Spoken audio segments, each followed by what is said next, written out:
সুপ্রিয় দর্শক, স্বাগত জানাচ্ছি আজকের সম্পাদকীয়তে। সাথে আছি আমি মুস্তফা খন্দকার। জনগণের রায়ে সরকার গঠন করে বিএনপি তার দেয়া প্রতিশ্রুতি শতভাগ বাস্তবায়নের চেষ্টা করছে বলে জানিয়েছেন প্রধানমন্ত্রী তারেক রহমান। প্রেস সচিব সালেহ শিবলি বলেছেন, গত 2 মাসে সরকার জনগণের আস্থা অর্জন করেছে। অন্যদিকে এনসিপির আহ্বায়ক মোহাম্মদ নাহিদ ইসলামের দাবি, গণভোটের মাধ্যমে তৈরি হওয়া সংস্কারের সম্ভাবনা সরকার নষ্ট করে দিচ্ছে। দল পরিবর্তন হলেও কাঠামোগত কোনো পরিবর্তন হয়নি বলে মন্তব্য করেছেন তিনি। প্রাসঙ্গিক এসব বিষয় নিয়ে আজকের সম্পাদকীয় আস্থার সংকট কেন, আর এসব বিষয় নিয়ে আলোচনার জন্য স্টুডিওতে উপস্থিত আছেন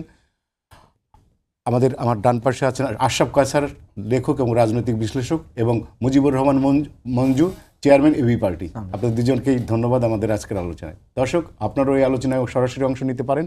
আলোচনায় অংশ নেওয়ার জন্য সরাসরি কল করতে হবে টেলিভিশনের পর্দায় দেখানো নাম্বারে। এছাড়াও ফেসবুকের মাধ্যমে আপনি আপনাদের মতামত পাঠাতে পারেন। আলোচনা শুরুর আগে জানিয়ে দিচ্ছে আজকের শিরোনাম।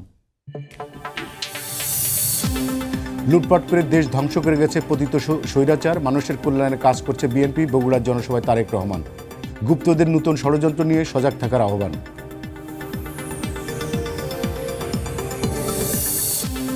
হাম ও উপসর্গে আরও 3 জনের মৃত্যু, প্রকোপ মোকাবেলায় সারা দেশে টিকাদান শুরু, পাবে 2 লাখ কোটি শিশু। পরিস্থিতি এখনই মহামারী হিসেবে দেখছেন না স্বাস্থ্যমন্ত্রী।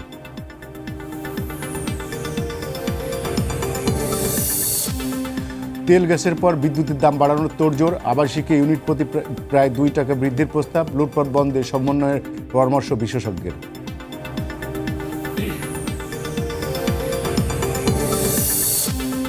এসএসসি পরীক্ষা শুরু মঙ্গলবার, ফর্মের টাকা নিয়ে উধাও শিক্ষক কর্মচারী, মাদারীপুরের 24 শিক্ষার্থীর অংশ নেওয়া অনিশ্চিত, প্রবেশপত্র পায়নি গাইবান্ধার 65 পরীক্ষার্থীও।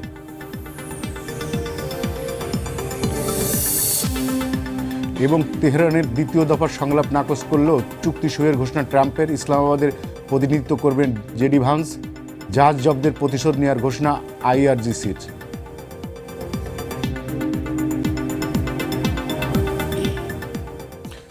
আশা ভাই, আমি আপনাকে দিয়ে শুরু করি। সেটা হচ্ছে যে সরকারের 60 দিন পূরণ হলো এবং সেখানে সরকারের 2 জন মুখপাত্র, সালেহ শিবলি প্রেস সচিব এবং উপদেষ্টা মাহাদি আমিন, ওনারা বললেন যে 60 দিনে 60টি পদক্ষেপ নিয়েছে সরকার। ওখানে আমাদের প্রেস সচিব আর একটা কথা বললেন যে 2 মাসে সরকারের আস্থা, জনগণের প্রতি আস্থা নিশ্চিত হয়েছে। কিন্তু আমরা তো জানি যে সরকার 2/3 মেজরিটি নিয়ে ক্ষমতা এসছে, জনগণ তো আস্থা ওই ভোটের দিনই তাদের দিয়েছে বলেই তো তারা নতুন করে আস্থার কথাটা কেন উঠছে? আমি ওই প্রেস কনফারেন্সটি পুরোটাই দেখেছি এবং আমার মনে হয়েছে যে ভোটের ভিতর দিয়েই তো তারা আস্থা পেয়েছেন সরকার পরিচালনা করার, এবং বাংলাদেশের মানুষ ডিসাইসিভ রায় দিয়েছে যাতে করে আপনি সুশাসন নিশ্চিত করতে পারেন এবং আপনি জুলাইয়ের সংস্কার করতে পারেন এবং বাংলাদেশের যে সামনের দিনগুলো সেটি যেন আপনি রচনা করতে পারেন জনগণের আশা আকাঙ্ক্ষা অনুযায়ী। এখন দেখুন, আমাদের একটি সমস্যা হচ্ছে, সরকারে গেলে আমরা শুধুমাত্র নিজেদের স্তুতি, ইতিবাচক বর্ণনা এগুলো করতে পছন্দ করি। বদলে যাওয়া রাজনীতির চেহারা কিন্তু তা না, মানুষের আশা আকাঙ্ক্ষা কিন্তু তা না। আমি প্রথমে বলি যে আমি 60টির ব্যাপারে না বললেও 2-4টির কথা বলবো। দারুণ শুরু করেছে বিএনপি। ধরেন, নির্বাচনের কয়েক সপ্তাহের মধ্যে তারা ফ্যামিলি কার্ড দিয়েছে এবং নববর্ষের দিন কৃষক কার্ড দিয়েছে এবং এরকম বেশ কয়েকটি রাজনৈতিক প্রতিশ্রুতি বিএনপি দ্রুত গতিতে সম্পন্ন করেছে। তারা খাল খনন কর্মসূচি শুরু করেছে। আমি এটিকে অত্যন্ত গুরুত্ব দিই, কেননা একটি রাজনৈতিক সরকার তার রাজনৈতিক প্রতিশ্রুতি বাস্তবায়ন করবে, এটি আমরা দেখতে চাই এবং এই জন্যই তো বিএনপি ভোট পেয়েছে। এবার দ্বিতীয় পর্যায়ে আসি। দ্বিতীয় পর্যায়ে হচ্ছে যে আপনি যে অর্ডিন্যান্সগুলো আইনে পরিণত করার কথা, সেই জায়গায় বিএনপি কী করেছে। বিএনপির বন্ধুরা সংখ্যা বলতে চায় যে 133টার জায়গায় কটা হলো, কিন্তু বিষয়টি সংখ্যার না। আপনি যখন গুম প্রতিকার এবং প্রতিরোধ রহিত করেন, আপনি যখন স্বাধীন বিচার বিভাগের সচিবালয় হয়ে যাওয়ার পরেও সেটি বাতিল করেন, আপনি যখন সাংবিধানিক প্রতিষ্ঠানগুলোকে নিয়োগের ব্যাপারে জুলাই সনদের ঐক্যমত্যের ভিত্তিতে কাজ না করেন, এখন বিএনপি বারবার বলছে যে তারা এর চেয়েও ভালো আইন করবে। দেখুন, রাজনীতিবিদরা যখন প্রতিশ্রুতি দেয় সেটি বিশ্বাস করার লোকের সংখ্যা কম হয়, বিশেষ করে আমাদের দেশের রাজনীতির দিকে তাকালে। কাজেই অনেকেই বলছে যে আমরা ভালো আইন পেলে তো আরও ভালো, কিন্তু যেটি হয়েছিল এই যে 18 মাসের ডক্টর ইউনূস সরকারের সময়ে, সেই জায়গাটিতে আমরা থাকি, তারপরে ভালো আইন করি পার্লামেন্টে। আমার তো সেই অথরিটি আছে, আমার সেই অথরিটি আছে, এবং আপনি তো 2/3 মেজরিটি পেয়েছেন। আপনি চাইলে 18 মাসের সংস্কারের দ্বিগুণ সংস্কারের দিকে আপনি হাত দিতে পারেন। ওই জায়গাটিতে আমি বিএনপিকে বলবো যে তাদের প্রতিপক্ষ দল বা বিরোধী দল যেভাবে তাদেরকে সংস্কারের ব্যাপারে আগ্রহী নয় বলে নির্বাচনের আগেও বলেছে, পরে তো আরও কার্যকরভাবে বলছে, সেই জায়গাটাতে আমার ধারণা আপনি খেয়াল করে দেখবেন ওই 60টি মানে ইস্যুতে কিন্তু এগুলো ছিল না, এগুলো কিন্তু তারা উল্লেখ করেনি, যে তাদের উচিত ছিল আরও ভালো করে বলা। আর তৃতীয় হচ্ছে, আপনি সুশাসনের মতো করে দেশ শাসনের জন্য প্রস্তুত হয়েছেন কিনা। দেখুন, অতীতের ধারণা ছিল সরকার হতে হবে একেবারে মানে ভয়াবহ আকারের, আপনার ঘাড়ের উপরে নিঃশ্বাস ফেলবে, আপনাকে কথা বলতে দিবে না, আপনাকে ডিজিটাল নিরাপত্তার নামে আটক করবে। এখন আমরা চেয়েছিলাম যে এবারের নির্বাচনের ভেতর দিয়ে সরকার হবে স্বস্তিকর, সরকার হবে বিকেন্দ্রীকরণকৃত সরকার, এবং সাংবিধানিক প্রতিষ্ঠানগুলোকে সরকার নিয়োগ প্রক্রিয়া এমন করে দিবে যাতে কখনো এটি আপনার দলীয় পারপাস সার্ভ না করতে পারে। তাতে করে যেটি হতো সেটি হচ্ছে চেকস অ্যান্ড ব্যালেন্স তৈরি হতো। আপনি প্রধানমন্ত্রীর নেতৃত্বাধীন একটি সরকার দেখতেন, পার্লামেন্টকে আলাদা করে ফাংশন করতে দেখতেন, বিচার বিভাগকে স্বাধীনভাবে অপারেট করতে দেখতেন, এবং সাংবিধানিক প্রতিষ্ঠানগুলো আপনার শাসন ব্যবস্থার একটা ভারসাম্য রক্ষা করতে পারত। এই পথে গত 60 দিনে আমরা বিএনপিকে হাঁটতে দেখিনি, বরং বাংলাদেশ ব্যাংকের গভর্নর যেভাবে বদলানো হলো, ধরেন একজন মানুষের পারফরমেন্স যদি খারাপও হয়, তাও আপনি এই পদের প্রতি সম্মান রেখে তাকে উপযুক্তভাবে বিদায় দেওয়া উচিত ছিল। যেভাবে ক্রিকেট বোর্ড বিদায় উপযুক্ত কিভাবে দেবে? রাজনৈতিক সরকার তো তার মতো করে সিদ্ধান্ত নেবে। তিনি রিজাইন করেননি কেন তখন? না, সিদ্ধান্ত নেবে, ইন্টারিম গভর্নমেন্ট দিয়েছিল, তার তো রাজনৈতিক সরকারের সময় থাকাই উচিত ছিল না। না, এটি একটা কথা, কিন্তু আপনি তখন বিডাতে আশিক চৌধুরীকে কেন রেখেছেন? গভর্নমেন্টের চয়েস, গভর্নমেন্ট যদি মনে করে তাকে দিয়ে আমার পারপাস সার্ভ হবে সেটা করবে। ধরে নিন কেউ যদি মনে করে যে উনি যোগ্য এবং রাজনৈতিক সরকারও তাকে রাখবে, হতেও পারে। আমি বলতে চাচ্ছি অনেক জায়গায় রেখেছে, কিন্তু আমি বলতে চাচ্ছি আপনার সমস্ত অধিকার আছে বিদায় করার। আপনি বলতেই পারেন ডক্টর ইউনূস সরকার তাকে নিয়োগ দিয়েছে, তারা যেমন আপনি দেখেন লন্ডনে প্রেস মিনিস্টার আকবর হোসেন, উনি পদত্যাগ করে নিজেই বিদায় নিয়েছেন, এরকম অনেক জায়গায় করেছেন। দুর্নীতি দমন কমিশনের গোলাম মর্তুজা কিন্তু এখনো আছে। আমরা জানি না তিনি কি করবেন বা সরকার কি করবে। দুর্নীতি দমন কমিশনের লোকরা কিন্তু চেয়ারম্যান থেকে শুরু করে সবাই নিজেরা সরে গেছেন। কিন্তু যেভাবে ক্রিকেট বোর্ডের অ্যাডহক কমিটি হলো, আমার কাছে দৃষ্টিকটু মনে হয়েছে। দেখুন, আমিনুল ইসলাম বাংলাদেশের একজন সাবেক ক্যাপ্টেন, কাজেই সব কিছু মাথায় রাখতে হবে, আমরা যেন না ভাবি। কিন্তু আমিনুল ইসলামের সময় তো আমরা ক্রিকেটে খুব বেশি কলঙ্কিত হয়েছে, আমরা আইসিসির একটা বড় ইভেন্ট আমরা বর্জন করেছি। বাট সেটা আমিনুল ইসলামের কতটুকু মানে দায়িত্বের মধ্যে পড়ে আর আসিফ নজরুলের দায়িত্বের মধ্যে কতটা পড়ে, এই বিতর্ক কিন্তু আমিনুল ইসলাম তো বলেছেন তারা সর্বোচ্চ চেষ্টা করেছেন খেলতে যাওয়ার। এটা আসিফ নজরুলের ডিসিশন, আমার ধারণা এটি আসিফ নজরুলের ডিসিশন, এবং এখনও তাকে জবাবদিহিতার আওতায় আনা যায়। কেন বাংলাদেশ বিশ্বকাপ ক্রিকেট বর্জন করতে হলো, তার বিকল্প তাদের হাতে কি ছিল?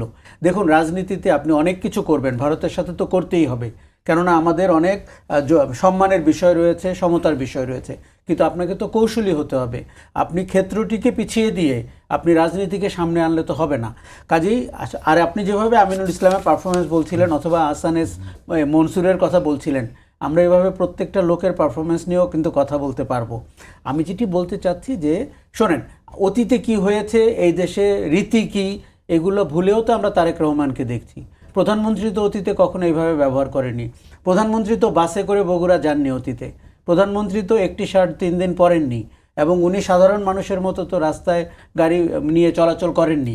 আপনি তো নতুন নিদর্শন স্থাপন করছেন, এবং আপনি খেয়াল করে দেখুন, যারা বিএনপিকে ভোট দিয়েছে তার চেয়েও বেশি মানুষ প্রধানমন্ত্রীর এই আচরণকে পছন্দ করছে। তার মানে অতীতে রীতি ছিল ভিন্ন। শেখ হাসিনার যা আমি একসময় বলতাম, উনি যা করেছেন আপনি তার বিপরীত করবেন তাহলে আপনি জনপ্রিয়, সেটাই করছেন। কাজে আপনি অন্যান্য জায়গায়ও এটি করতে পারেন, সরকারের পরিচালনার ক্ষেত্রেও করতে পারেন, বাংলাদেশ ব্যাংকের ক্ষেত্রেও করতে পারেন। বিশেষ করে আমি আপনাকে বলি, জুলাইয়ের যে সংস্কারের প্রতিশ্রুতি, বিএনপি যদিও বলছে অক্ষরে অক্ষরে তারা করবে, 60 দিন হয়ে গেল, আমরা এখনো অক্ষর বাস্তবায়ন হতে দেখি। 60 দিনে একটা 5 বছরের সরকার খুব বেশি সময় না, নিশ্চিতভাবে। আমি একটু মঞ্জু ভাইয়ের কাছ থেকে আসি। মঞ্জু ভাই, আজকে প্রধানমন্ত্রী বলেছেন যে তিনি এক ধরনের ষড়যন্ত্র দেখতে পাচ্ছেন সরকারের বিরুদ্ধে, দেশের বিরুদ্ধে, এবং যারা শুধু সংবিধানের কথা বলছে, তারা নারীদের স্বাধীনতার কথা বলছে না, তারা দেশের উন্নয়নের কথা বলছে না, তারা শুধু সংবিধানের সংস্কারের নিয়েই পড়ে আছে। এবং সরকার তো এই 60 দিনে অনেক কিছুই বাস্তবায়ন করেছে তাদের নির্বাচনী প্রতিশ্রুতি। সরকারকে আমরা কেন সময় দিচ্ছি না, এখনই কেন তড়িঘড়ি করছি? ধন্যবাদ মুস্তফা খন্দকার আপনাকে। আশরাফ কায়সার আছেন, দর্শককে শুভেচ্ছা। আমি কথার প্রসঙ্গে বলছিলাম যে সরকার ক্রিকেট বোর্ড চেঞ্জ করেছে, কিন্তু ফুটবল ফেডারেশন চেঞ্জ করে নাই। ঠিক আছে, কারণ ফুটবল ফেডারেশনে যিনি আছেন উনি তার দলীয় লোক বা ওনার পছন্দের লোক। ক্রিকেট বোর্ড চেঞ্জ করেছেন, ওটা কিন্তু নির্বাচিত বোর্ড চেঞ্জ করেছেন, যেহেতু সেখানে উনি ওনার পছন্দের লোক দিতে চেয়েছেন। এগুলো পারসেপশন, রিয়েলিটি আমরা জানি না কি আসলে। আমি আপনাকে বলি, প্রথম কথা হচ্ছে 3 জন বিএনপির মন্ত্রীর বা মন্ত্রী সংশ্লিষ্ট সন্তান বা পরিবারের লোকদেরকে সেখানে দেওয়া হয়েছে। এরা প্রত্যেকে খুব যোগ্যতা সম্পন্ন, এদের যোগ্যতা নিয়ে কোনো প্রশ্ন নাই। কিন্তু পাবলিক পারসেপশনটা কি দাঁড়িয়েছে? পাবলিক পারসেপশন হচ্ছে যে এখানে পরিবারের সদস্যদেরকে সদস্য করা হয়েছে ক্রিকেট বোর্ডে। আমি আপনাকে বলছি যে আমাদের যে পারসেপশনটা দাঁড়িয়েছে, যেটা তারেক রহমান চেঞ্জ করতে চেয়েছেন, আমি তার আগে আপনার 60 দিনের কথা বলি। আপনি যদি আমাকে বলেন যে এই 2 মাস কেমন হয়েছে, আমি সিম্পলি বোঝার জন্য বলবো যে 5 দিনের টেস্ট ম্যাচ খেলি না আমরা। এই সরকারটা কিন্তু 5 বছরের একটা টেস্ট সরকার, 5 বছর তার ডিউরেশন। তারেক রহমান শুরু করেছেন T20 স্টাইলে, মানে উনি T20 স্টাইলে শুরু করেছেন, যে প্রথমেই উনি পিটানো শুরু করলেন। মানে ওনার এই যে বললেন যে 60 দিনে 60টা বাস্তবায়ন করলেন। T20 কিন্তু খুব মানুষের খুব পছন্দ হয়, মানুষ দর্শক খুব উপভোগ করে। সাথে সাথে একটা শঙ্কাও থাকে যে এই মনে হয় আউট হয়ে গেল, এই মনে হয় উইকেট পড়ে, এই মনে হয় উইকেট পড়ে গেল, এটা কিন্তু ভয় পায় মানুষ। সো আমার যেটা মনে হয়েছে, দেখেন উনি যখন এটা করছেন, আমি দেখলাম অর্থনীতিতে যারা আছেন খুব প্রাজ্ঞ, তারা কিন্তু ভয় পাচ্ছেন যে কি আমাদের অর্থনীতির অবস্থা তো খারাপ। তারেক রহমান যে কৃষক কার্ড দিয়ে নগদ টাকা দিচ্ছেন, কৃষকদেরকে দিচ্ছেন, ফ্যামিলি কার্ড দিচ্ছেন, যারা খুবই সেন্সিবল তারা কিন্তু প্রত্যেকে ইকোনমি নিয়ে প্রশ্ন তুলেছেন। এবং দেখেন আমরা পরে দেখলাম যে 41,000 কোটি টাকা এর মধ্যে ঋণ নেওয়া হয়ে গেছে। এবং তারেক রহমানের ক্ষমতার শাসন ব্যবস্থা শুরু হওয়ার মাসখানেকের মধ্যেই ইরান যুদ্ধ, এবং ইরান যুদ্ধ হচ্ছে সারা পৃথিবীতে জ্বালানির প্রশ্নটাকে সামনে এনেছে। এবং এনার্জি যখন সামনে আসে তখন অ্যাকচুয়ালি আমাদের ইকোনমি থেকে শুরু করে আমাদের জীবনযাত্রা সব কিছুকে চিন্তিত করে তোলে। তাহলে দেখা গেল আপনি T20-তে যে শুরু করলেন, ব্যাটিং যে শুরু করলেন, পরক্ষণে কিন্তু একটা সংকট। ওই যে আমরা যখন দেখি যে যখনই 2-3টা উইকেট আউট হয়ে যায় তখন কিন্তু একটা খরা তৈরি হয়, স্লো হয়ে যায়। যখনই আপনি স্লো হয়ে যাবেন, যেমন দেখেন যেদিন এই যে পরশুদিন মনে হয় না শিবলি প্রেস কনফারেন্স করলো, আরও যেরকম করলো, মাহাদি আমিরা করলো, সেই 60টার মধ্যে কিন্তু একটা কথা যে আমরা তেলের দাম বাড়াই নাই, জ্বালানির দাম বাড়াই নাই, সেটা নিউজে যখন আসছে একই দিনে আসছে জ্বালানির তেলের দাম আজকে 20 টাকা করে গড়ে বৃদ্ধি করা হলো। এবং এলএনজির দাম তো প্রায় 500 টাকা একদিনে, কিন্তু এক মাসের মধ্যে দামটা আরো আগেই বাড়ানো ছিল। কারণ তো আমি তো সেটা আপনাকে বলছি, আপনার যখন সারা বিশ্বে, ওই যে বললাম না, আপনি তো T20 খেলতেছেন, নেক্সট কী হতে পারে, আপনার ব্যাটসম্যান আউট হয়ে গেলে আপনার যে লম্বা রেসে খেলতে হবে, আপনাকে তো বুঝতে হবে নানা রকমের পরিস্থিতি হতে পারে। সেই জন্য স্টাইল হিসেবে বা কৌশল হিসেবে তারেক রহমানের কৌশলকে আমি সেলিউট করি। উনি যথেষ্ট ভালো পারফর্ম করেছেন। এবং ওনার সাথে আমার যখন দেখা হয়েছে আমি দেখেছি ওনার মানে উনি তো আসলে লন্ডন থেকে আসার পর একদম রেস্ট পান নাই। দেখেন 3 দিনের দিনে মা মারা গেলেন, হ্যাঁ, তারপর থেকে অনবরত তাকে মানে পারফর্ম করতে হচ্ছে, কাজের মধ্যে নির্বাচন ইত্যাদি করেছেন। এখন কথা হচ্ছে যে আমরা দেখছি প্রচুর পরিমাণে কার্ড খেলছেন উনি, মানে একটা হচ্ছে ফ্যামিলি কার্ড, কৃষক কার্ড, হেলথ কার্ড, প্রবাসী কার্ড, নানা রকমের আরও হয়তো আসবে। দিন শেষে মানুষ আসলে কি দেখবে? দিন শেষে মানুষ, আপনি সাদা শার্ট পরে হাঁটছেন, আপনি বাসে করে চড়ছেন, আপনি সকাল 8টা 5টা বা 8টা 12টা অফিস করছেন, খুবই অ্যাপ্রিসিয়েটেড। কিন্তু দিন শেষে মানুষ দেখবে যে আমার দ্রব্যমূল্যটা ঠিক আছে কিনা, যেটা প্রফেসর ইউনূসকেও আমরা বলেছিলাম যে আপনি অনেক কিছু করছেন, সংস্কার করছেন, ঐকমত্য কমিশনও করছেন, এটা একটা মিডল ক্লাসের কাছে এটা ফ্যাক্টর, কিন্তু সাধারণ মানুষ ঐকমত্য কমিশন বোঝে না। আপনাকে দুইটাকে ব্যালেন্স করতে হবে, ঐকমত্য কমিশনও করবেন, সংস্কারও করবেন। এবং ডক্টর ইউনূসের কয়েকটা জিনিস কিন্তু প্র্যাকটিক্যালি হয়েছে, আমি আপনাকে বলি, যেমন ঈদ যাত্রা খুব শান্তিপূর্ণ ছিল। তারপরে আপনার দ্রব্যমূল্যের ব্যাপারে উনি যথেষ্ট পারঙ্গমতা দেখিয়েছেন, ব্যাংকগুলোকে শৃঙ্খলা আনার চেষ্টা করেছেন। আরেকটা কাজ যেটা করেছেন যে হজ টজ এগুলো নিয়ে উনি একটা ডিসিপ্লিনের মধ্যে ছিলেন। এখন প্রশ্ন হচ্ছে এই বছর হজও তো মোটামুটি এখনো পর্যন্ত ডিসিপ্লিনের মধ্যে হ্যাঁ, আছে। এই যে আমি বললাম আপনাকে মানুষ তুলনা করবে, এই যে এবারে ঈদ যাত্রা ভালো ছিল, সবাই কিন্তু হ্যাপি, কেউ মানে বিএনপি, কিন্তু প্রচুর পরিমাণে লোক মারা গেছে, যেটা ইউনূসের আমলে মারা যায় নাই। এখন আপনি হয়তো বলতে এটা তো পারবেন আর এই মারা যাওয়া তো সরকারের কোনো না, মারা যাওয়া তো সরকারের হাত নাই, কিন্তু কথা হচ্ছে যে এগুলো তো ডাটা হিসেবে এন্ট্রি হয়ে যাচ্ছে, তো যে আপনার রেজিমে কত লোক সড়ক দুর্ঘটনায় মারা গেছে, আশরাফ ভাইয়ের রেজিমে কম মারা গেছে, আমার রেজিমে বেশি মারা গেছে, এটা তো একটা ডাটা হিসেবে থাকবে। তো আমাদের বক্তব্য যেটা সেটা হচ্ছে আপনারা শুরু করেছেন দুর্দণ্ড, আমি আশরাফ কায়সারের সাথে একমত, কিন্তু কথা হচ্ছে সামনে আমরা অনেকগুলো ভয় দেখছি। যেমন দেখতেই পাচ্ছেন আজকে ইকোনমিস্টরা সবাই কনসার্ন অ্যাবাউট দি IMF লোনটা আটকে রাখছে, দিচ্ছে না। এখন আপনি জ্বালানির দাম বাড়িয়েছেন, আপনার নিউজে দেখলাম যে বিদ্যুতের দামও বাড়ানোর কথা হচ্ছে, তাহলে বুঝেন ইম্প্যাক্টটা কিসের উপর পড়বে। সরকার যদি অন্তত ডিজেলটা রাখতো, যে ঠিক আছে পেট্রোল অকটেনের কিন্তু অত প্রভাব আমাদের কৃষি বা আমাদের যাতায়াত ব্যবস্থার উপর নাই, এখন খুব ইমিডিয়েটলি যাতায়াত ব্যবস্থা, কৃষি পণ্য সব কিছুর উপরে একটা চক্রাকারে পড়বে। আরও একটা মজার ঘটনা হচ্ছে, যদি ধরেন যুদ্ধ পরিস্থিতি স্বাভাবিক হয়ে আসার যে লক্ষণ দেখতে হয়, সারা পৃথিবীতে কিন্তু মানুষ দাম কমাচ্ছে। আমরা যখন বাড়ানোর দরকার ছিল তখন আমরা বলেছি না আমরা বাড়াই না, দেখেন আমরা কত ভালো, কিন্তু তখন মানুষ কি বলবে, সারা পৃথিবীতে কমাচ্ছে আপনি বাড়াচ্ছেন, সারা পৃথিবীতে যখন বাড়াইছে তখন আপনি ক্রেডিট নিচ্ছেন যে না আমি দেখেন বাড়াই না, আমি কত ভালো। সারা পৃথিবীতে যখন কমাচ্ছে তখন আপনি বাড়াবেন, তখন আপনি কি ক্রেডিট দেখাবেন? এই জন্য বলছি যে রিয়েল জায়গাটা প্লে করতে হবে। আপনাকে T20ও খেলার দরকার নাই, আবার খুব স্লো স্টার্ট করার দরকার নেই, আপনাকে খুব মেজার্ড ওয়েতে, বিএনপি যেহেতু একটা প্ল্যান নিয়ে আসছে, এটা তারই বক্তব্য। এবং আমরা যেটা দেখেছি, তারেক রহমান সাহেব লন্ডনে বসে উনি কিন্তু দলকে সুন্দরভাবে গুছিয়েছেন। একই সাথে আরও একটা কথা শুনেছি যে ওনার একটা বিরাট রিসার্চ টিম কাজ করেছে। সো এই রিসার্চ টিমের প্রতিফলন আমরা দেখতে চাই।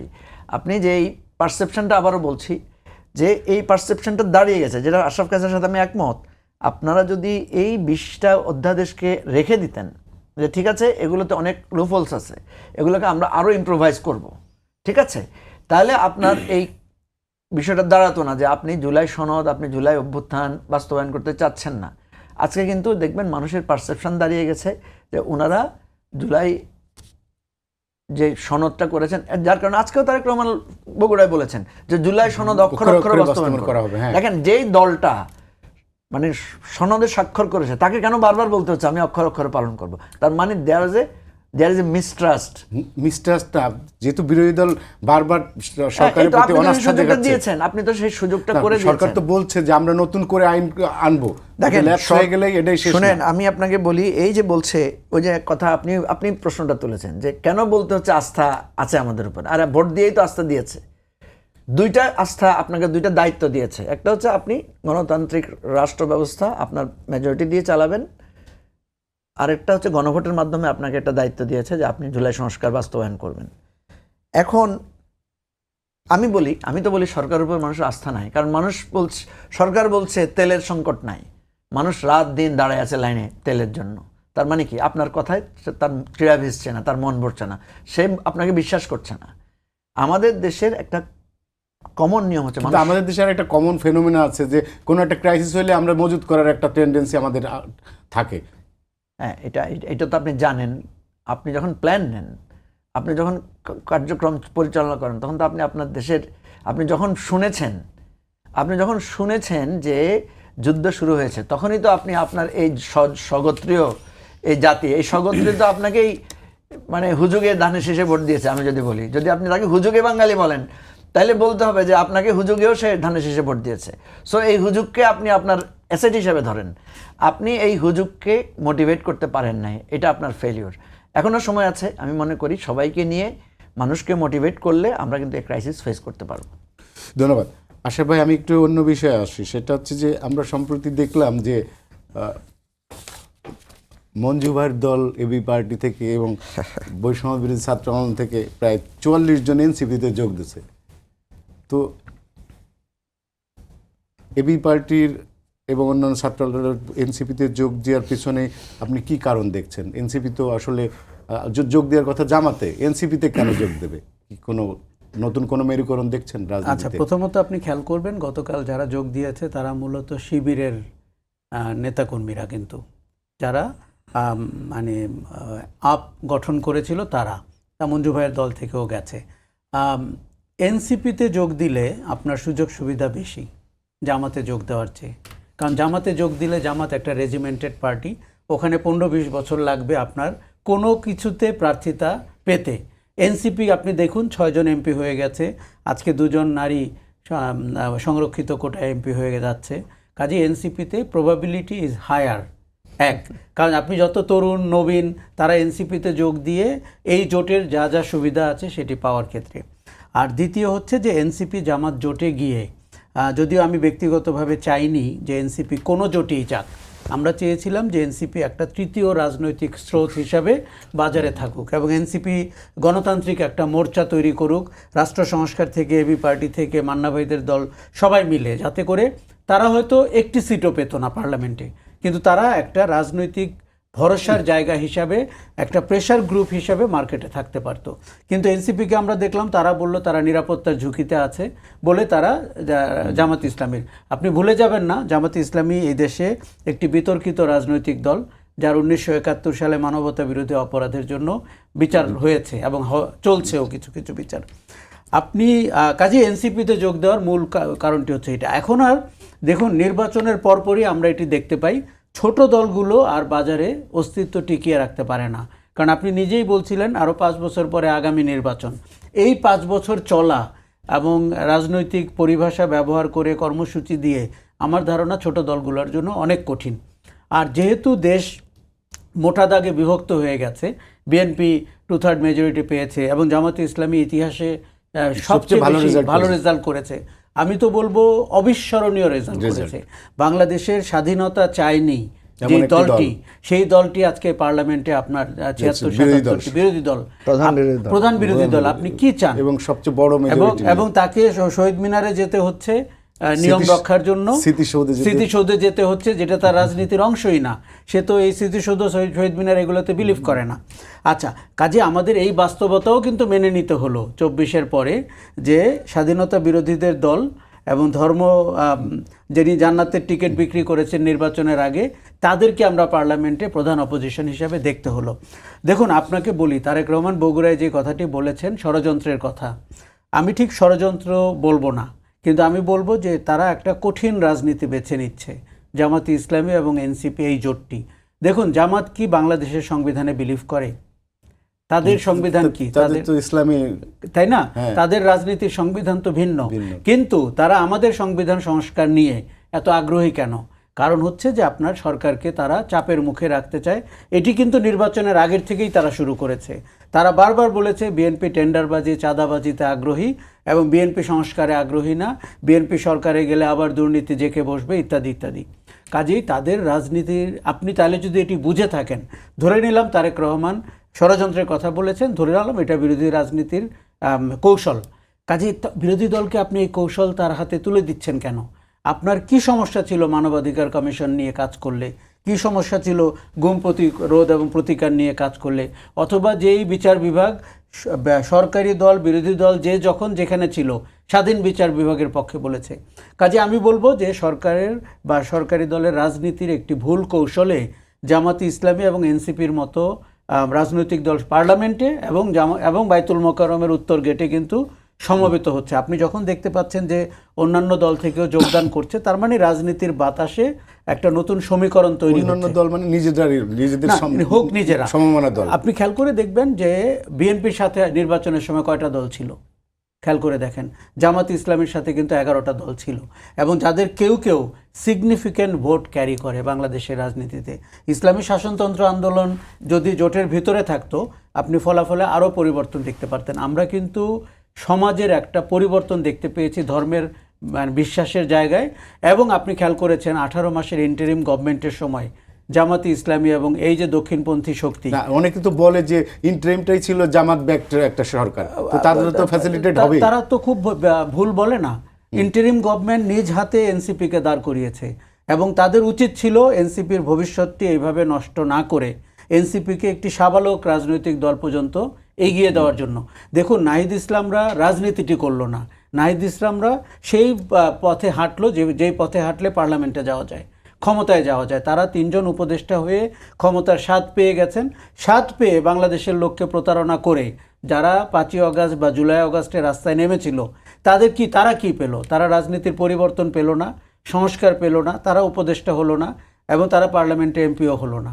তাহলে নাহিদ ইসলামরা যে ঘটনাটি ঘটালো 5ই আগস্টের পর তাদের চেহারা বদলাতে শুরু করলো এবং শেষ পর্যন্ত তারা জামাতের জোটে গিয়ে হাজির হলো। এখন আমি বলি আপনাকে, সংস্কারের বিষয়ে বিরোধী দল যথেষ্ট জনমত তৈরি করতে পারবে এবং মানুষ সংস্কার চায়।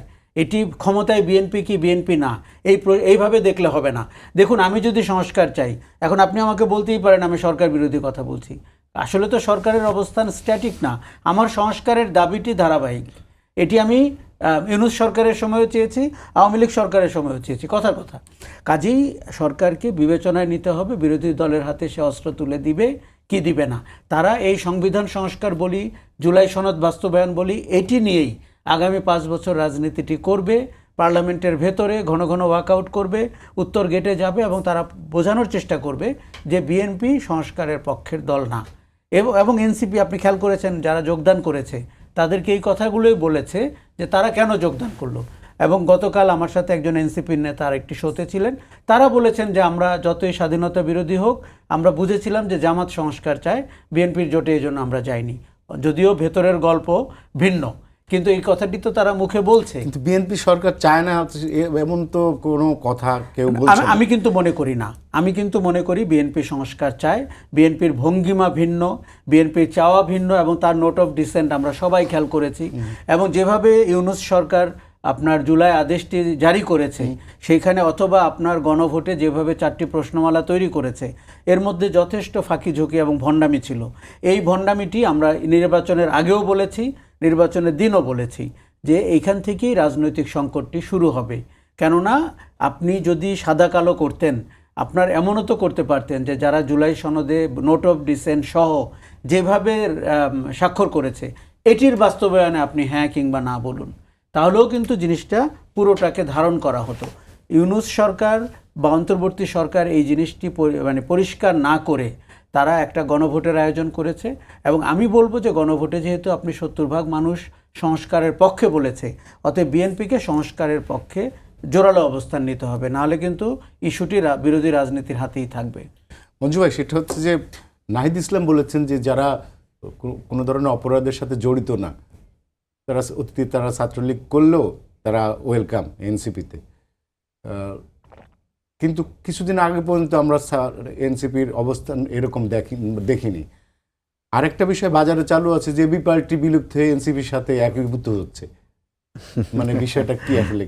না, বিষয়টার মধ্যে কিছুটা আমি আপনাকে বলি। এনসিপি এবি পার্টি রাষ্ট্র সংস্কার আন্দোলন বলে তো আমরা একটা জোট করেছিলাম, গণতান্ত্রিক সংস্কার জোট, নির্বাচনের আগেই। তো আমাদের চেষ্টা ছিল, যেটা আশরাফ কায়সার খুব ভালো রাইটলি বলেছেন, যে আমরা আসলে চেয়েছিলাম যে বিএনপি এবং জামাতের বাইরে একটা ভিন্ন ধারার এবং নতুন রাজনীতির কথা আমরা যেটা বলছি, নতুন রাজনৈতিক বন্দোবস্তের একটা জোট আকারে আমরা থাকতে, এবং আমাদের একটা অনমনীয় মনোভাবও ছিল যে আমরা হারলে হারলাম, কিন্তু আমাদের নতুন রাজনীতিটা টিকে থাকবে। দুর্ভাগ্যজনকভাবে সেখানে মান্না ভাইকে আমরা খুব বেশি প্রম্পটলি ভূমিকা রাখতে দেখিনি। আমাদের বন্ধু জুনায়েদ সাকিকে দেখলাম, তারা নানা ধরনের ফ্ল্যাকচুয়েট করছে। আমাদের ছোট ভাই আপনার ভিপি নূর, তারা বারবার এখান থেকে সরেছে, যার কারণে দেখা গেছে যে আমাদেরকে খুব আইসোলেটেড হয়ে যেতে হলো। আমরা 3টা দল থাকলাম, তার মধ্যে রাষ্ট্র সংস্কার আন্দোলনকে তৎকালীন নির্বাচন কমিশন তাদেরকেও ষড়যন্ত্রমূলকভাবে তাকে নিবন্ধন দিল না। এটা হচ্ছে একটা পার্ট। সেকেন্ড পার্ট যেটা আমি বলছি আশরাফ কায়সারের সাথে, সেটা হচ্ছে যে আমি মনে করি, দেখেন, জামাতের সাথে আমাদের কিন্তু রাজনৈতিক মতাদর্শিক মিল নাই, বিশেষ করে এনসিপি এবি পার্টি আমাদের অন্যান্যদের, কিন্তু ঐকমত্য কমিশনে আমাদের অ্যালাইনমেন্ট ছিল একই রকম রিগার্ডিং দি সংস্কার ইস্যু। বিএনপি যখন আপনার দিল, নোট অফ ডিসেন্ট দিল, আমরা কিন্তু অ্যান্টি নোট অফ ডিসেন্টরা সবাই এক কাতারে চলে আসলাম। এই যে আমাদেরকে জামাতের অ্যালাইনমেন্টে যেতে বাধ্য করা হলো, এটাই বিএনপির একটা কৌশলগত ভুল। এবং এটা শুধু কৌশলগত ভুল না, আমরা মনে করি যে বিএনপিকে আমাদের কাছে মনে হয়েছে সিনসিয়ারলি তারা এই জায়গাগুলোতে নোট অফ ডিসেন্ট যেখানে যেখানে দিয়েছে, এগুলো হচ্ছে মৌলিক জায়গা, এবং নোট অফ ডিসেন্ট দেওয়ার ক্ষেত্রে যে যুক্তিটা তারা দিয়েছে, আউট অফ দি বক্স বা আউট অফ দি, এটাকে আমরা কি বলি, অফ দি রেকর্ড, সেটা বলেছে যে ভাই আপনারা নির্বাহী ক্ষমতাকে দুর্বল করে ফেলতে চাচ্ছেন। হ্যাঁ, আমরা তো নির্বাহী ক্ষমতাকে দুর্বল করতে চাচ্ছি। শেখ হাসিনার একক নির্বাহী ক্ষমতার কারণে তো দেখা গেছে যে সমস্ত ক্ষমতা এক জায়গায় কেন্দ্রীভূত হয়েছে। সেজন্য আমরা কিন্তু ওনাদেরকে বলেছি, আমরা তো সেটা চাচ্ছি, আপনারা কেন নিজেদেরকে সরকারে অন্তর্ভুক্ত করে সেটা বলছেন। এবং আমাদের যখন আনঅফিসিয়াল টক হতো তখন সালাউদ্দিন ভাই প্রায় বলতেন, আরে মিয়া তোমরা তো কখনো সরকারে থাকো না, তোমরা কীভাবে বুঝবা, সরকার চালাইতে হলে কর্তৃত্ব লাগে, এত করা যায় না, ইত্যাদি ইত্যাদি। আমরা ঠিক দেখতে পাচ্ছি যে বিএনপি অ্যাকচুয়ালি আলটিমেটলি একটা ক্ষমতায় বসতে চাচ্ছে এবং একই ফরম্যাটে চালাতে চাচ্ছে। আপনি দেখেন আমাদের দেশে বারবার যেটা হয়েছে, আমরা যেটা চেয়েছিলাম যে আপনি শুধু ক্ষমতার বদল না, আমরা পদ্ধতিটা বদল করতে চাচ্ছি। বিএনপি কি আওয়ামী লীগ কি, আজকে বিএনপি আসছে কালকে অন্য কেউ আসতে পারে, আপনি যদি পদ্ধতির পরিবর্তন না করেন, আপনি যদি মানে টোটাল সিস্টেমটা চেঞ্জ করতে না পারেন, তাইলে আমরা তো দেখলাম, সরি টু সে, আমরা তো দেখলাম ছাত্ররা ক্ষমতায় বসেও তাদের বিরুদ্ধে তো অভিযোগ এসেছে। আমরা তো দেখেছি আজকে 18 মাসের সরকারের ব্যাপারে আমরা খুব সমালোচনামুখর ছিলাম না। আমাদের যে সমস্ত সুশীল সমাজের লোকেরা, ধরেন রেজন আপার কথা বলেন, আপনি আসিফ নজরুলের কথা বলেন, এরা তো আমাদের সবাই, আপনি আদিলুর রহমান খানের কথা বলেন, এরা আমাদের মানবাধিকারের সংগ্রামের লড়াইয়ের বন্ধুনা সাথীনা সবাই। কিন্তু আমরা তো দেখলাম এদের চেহারাও বদলে গেছে ক্ষমতায় বসার সাথে সাথে।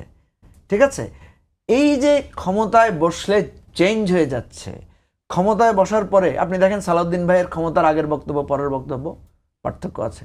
মির্জা ফখরুল সাহেবের মতো এত ভালো এত গ্রহণযোগ্য নেতা, ওনারও ক্ষমতার আগের বক্তব্য পরের বক্তব্য বদলে গেছে। ইভেন আপনার ব্যারিস্টার আন্দালিব রহমান পার্থ কী করলো দেখেন, ওনার আগের বক্তব্য আর এখন বক্তব্য চেঞ্জ। আমরা চাচ্ছিলাম যে ওই যে একটা ফ্রেজ আছে যে যায় লঙ্কা সে রাবণ হয়, এইটার জন্য আমরা সিস্টেমটা চেঞ্জ করতে চেয়েছিলাম, পদ্ধতিটা পরিবর্তন করতে চেয়েছিলাম। সেই জায়গাতে আমরা যখন বিএনপিকে আন্তরিক পেলাম না, বাধ্য হয়ে আমাদেরকে এই জামাত অ্যালাইনমেন্টে যেতে হয়েছে। ক্ষমতার এখন তো বিএনপি সরকার গঠন করেছে, এখন কেন এই ধরনের আলোচনা? এখন আমি তো প্রকাশ্যে বলছি, আজকে আপনাকে অন রেকর্ড বলছি, বিএনপি যদি তার এই নোট অফ ডিসেন্টের বাইরে এসে এত বড় মেজরিটি পেয়েছে, 2/3, এত মানুষ বিএনপিকে গ্রহণ করেছে, এবং বাংলাদেশের সেন্ট্রিস্ট পলিটিক্সের পায়োনিয়ার তো বিএনপি। বিএনপিকে আমরা দেখি সেন্ট্রিস্ট থেকে সে সরে যাচ্ছে, সে প্রো ভারত, প্রো আর্মি, নানা রকম দিকে তাদের প্রো ইন্ডিয়া, প্রো আমেরিকান, আমরা তো অবাক হয়ে যাচ্ছি যে বিএনপি প্রো আমেরিকান মুভ নিচ্ছে। আমি তো বলছি আপনি আমেরিকান, ইন্ডিয়া, আমাদের ডিপ স্টেট সবার সাথে আপনি ব্যালেন্স করে রাষ্ট্র চালাবেন, কোনো সন্দেহ নাই, কিন্তু আপনাকে একেবারেই ভাসিয়ে দিবেন কেন? এই জায়গাটা থেকে আমি বলি মুস্তাফা ভাই, সেটা হচ্ছে বিএনপিকে বিএনপি যদি আজকে অ্যাসিওর করে যে সে এই যে 5-6টা বেসিক্যালি 5-6টা অধ্যাদেশের কথা বলেছে, এগুলোকে সে মানে সঠিক জায়গায় রাখবে, 20টা অধ্যাদেশের এগুলোকে তারা যে কমিটমেন্ট দিচ্ছে রাখবে, তাহলে তো আমাদের জামাতের সাথে আমাদের ঐক্য জোট করার কোনো দরকার নেই। আপনারা সেই পর্যন্ত ওয়েট করছেন? আমাদের রাজনীতি তো আলাদা, সেই পর্যন্ত কি আপনারা ওয়েট করবেন? ওই যে আপনি যখন একটা কথা বলবেন, ধরেন আপনি এক জায়গা থেকে গেলেন, আমি এক জায়গা থেকে গেলাম, আপনিও মেসিকে পছন্দ করেন, আমিও মেসিকে পছন্দ করি, মেসি যখন বল নিয়ে এগিয়ে যায় আপনিও তালি মারেন, আমিও তালি মারি, আপনি হিন্দু হতে পারেন বা মুসলমান হতে পারেন, আমি হিন্দু হতে পারি, তখন তো আমাদের এক জায়গায় চলে আসতে হয়।